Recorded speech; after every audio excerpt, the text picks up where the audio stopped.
आज की जनरेशन यानी जेनजी, कुछ लोग कहते हैं ये जनरेशन सबसे ज्यादा अवेयर है, क्लाइमेट चेंज पर भी आवाज उठा देती है, मेंटल हेल्थ पे ओपनली बात करती है, टॉक्सिक ट्रेडिशंस को चैलेंज कर देती है। लेकिन दूसरी ही साइड लोग बोलते हैं जेनजी इम्पेशेंट है, डिस्ट्रैक्टेड है, ओवर सेंसिटिव है और सोशल मीडिया ने इस जनरेशन को रियलिटी से दूर कर दिया है। तो सवाल सिंपल है, जेनजी सच में दुनिया को सेव कर रही है या फिर अननोइंगली उसे डिस्ट्रॉय भी कर रही है? आज इस वीडियो में हम इमोशंस को साइड रख देंगे, लॉजिकल बात करेंगे with real world example, facts और थोड़ा शॉकिंग ट्रुथ भी। सबसे पहले एक बात क्लियर कर देते हैं, हर जनरेशन अपने टाइम की प्रॉब्लम्स और स्ट्रेंथ के साथ आती है। जैसे मिलेनियल्स को लेजी कहा जाता है, वैसे ही जेनजी को भी लेबल मिल गया है। बट लेबल्स ट्रुथ नहीं होते, ट्रुथ होते हैं बिहेवियर, इम्पैक्ट और डायरेक्शन।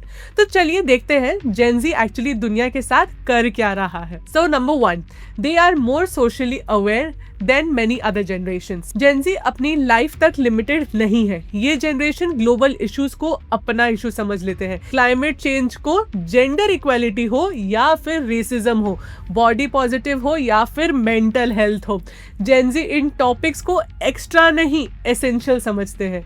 इसका रियल वर्ल्ड एग्जाम्पल है ग्रेटा थनबर्ग। एक टीनेजर ने पूरी दुनिया को क्लाइमेट क्राइसिस के बारे में सीरियसली सोचने पे मजबूर कर दिया। ये सिर्फ ट्रेंड नहीं था, ये सिग्नल था कि आज ये यंग पीपल फ्यूचर के लिए फाइट करना चाहते हैं। So number 2, they normalise conversation that old generation avoided. पहले एंजाइटी, बर्नआउट, डिप्रेशन ये सब ड्रामा समझा जाता था। आज जेनजी ओपनली कहती है नॉट ओके फील करना भी ओके है। और ऑनेस्टली ये दुनिया को बेटर बना सकता है, क्योंकि जब लोग अपनी प्रॉब्लम्स छुपाना बंद कर देते हैं तब सोसाइटी हील करना स्टार्ट करता है। Third, they question old system instead of blindly following them. Gen Z का एक पावरफुल ट्रेट है क्यों पूछना। क्यों वर्क कल्चर टॉक्सिक है? क्यों सक्सेस का मतलब सिर्फ सैलरी हो?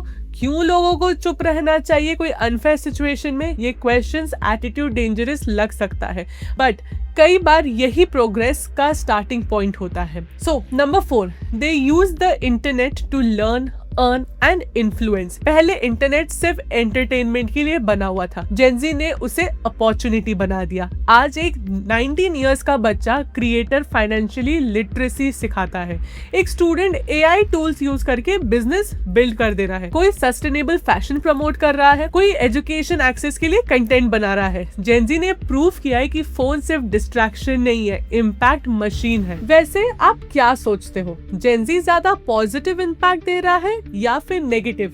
कमेंट करके मेरे को ये जरूर बताओ, सेविंग या डिस्ट्रॉइंग, ताकि मैं जान सकूं आपका क्या टेक है इस चीज पे। अब बात करते हैं सच का दूसरा साइड। जेनजी को सिर्फ प्रेस करना भी अनफेयर होगा, क्योंकि जितनी पोटेंशियल इस जनरेशन में है उतनी ही कॉन्ट्राडिक्शन भी है। अवेयरनेस ज्यादा है बट एक्शन हर बार उतना नहीं होता है। ऑनलाइन एक्टिविज्म इजी है, स्टोरी पोस्ट करना इजी है, हैशटैग यूज करना इजी है, लेकिन रियल चेंज वो हार्ड होता है। कभी कभी जेनजी अवेयरनेस को अचीवमेंट समझ लेती है, मतलब इशू पे पोस्ट कर दिया, ओपिनियन दे दिया तो लगता है कि काम हो चुका है, लेकिन दुनिया कैप्शन से नहीं कंसिस्टेंट एक्शन से चेंज होने वाली है। Social media validation has become dangerous. Gen Z का बहुत बड़ा हिस्सा डिजिटल दुनिया में ग्रो हुआ है और प्रॉब्लम ये है कि लाइक्स, व्यूज और फॉलोअर्स को वैलिडेट ने सेल्फ वर्थ को अफेक्ट करना स्टार्ट कर दिया है। आज लोग किसी भी चीज को एक्सपीरियंस लेने से पहले सोचते हैं, is this postable, is this aesthetic enough,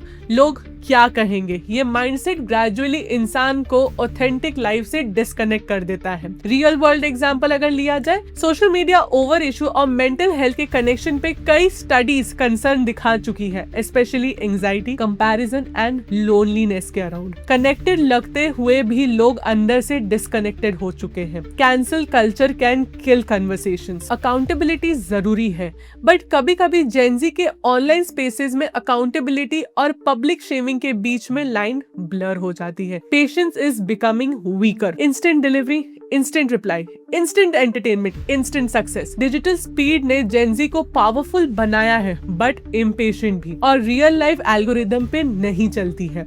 career build करना टाइम लेता है, रिलेशनशिप एफर्ट मांगता है, मेंटल हीलिंग स्लो होती है, सक्सेस बोरिंग कंसिस्टेंसी मांगती है। जब जनरेशन स्पीड की आदत डाल लेती है तो स्ट्रगल को फेलियर समझने लगती है। तो क्या जेनजी दुनिया को सेव कर रही है या फिर डिस्ट्रॉय कर रही है? ऑनेस्ट आंसर है दोनों।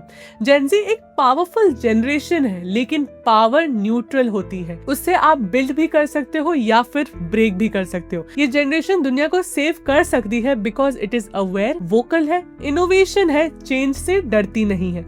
और ये जनरेशन डैमेज भी कर सकती है अगर अवेयरनेस बस एस्थेटिक बन जाए, एक्टिविज्म परफॉर्मेंस बन जाए, फ्रीडम डिसिप्लिन के बिना हो, टेक्नोलॉजी टूल्स के बजाय एडिक्शन बन जाए। प्रॉब्लम जेनजी होना नहीं है, प्रॉब्लम डायरेक्शन है। इंटरनेट से एजुकेशन भी मिलती है और मैनिपुलेशन भी, वॉइस से रेवोल्यूशन भी आता है और नॉइज भी। जेनजी के पास टूल्स बहुत पावरफुल है, क्वेश्चन ये है यूज कैसे हो रहे हैं। मैं जेन्युइनली जानना चाहती हूँ आपके हिसाब से जेनजी की बिगेस्ट स्ट्रेंथ क्या है और बिगेस्ट फ्लॉ क्या है। कमेंट में जरूर लिखो, बेस्ट रेस्पॉन्स पे डिस्कशन हम करेंगे।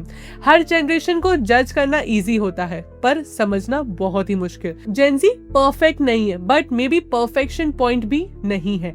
मे बी पॉइंट ये है कि पहली बार एक जनरेशन इतनी लाउडली कह रहा है we don't want to live the old way. अब वो न्यू वे बेटर होगा या फिर वर्स, ये डिसाइड करेगा उनका इंटेंशन, डिसिप्लिन और रिस्पॉन्सिबिलिटीज। अब फाइनल क्वेश्चन आपके लिए ये है कि हम फ्यूचर को ब्लेम करें या कॉन्शियसली बिल्ड करेंगे।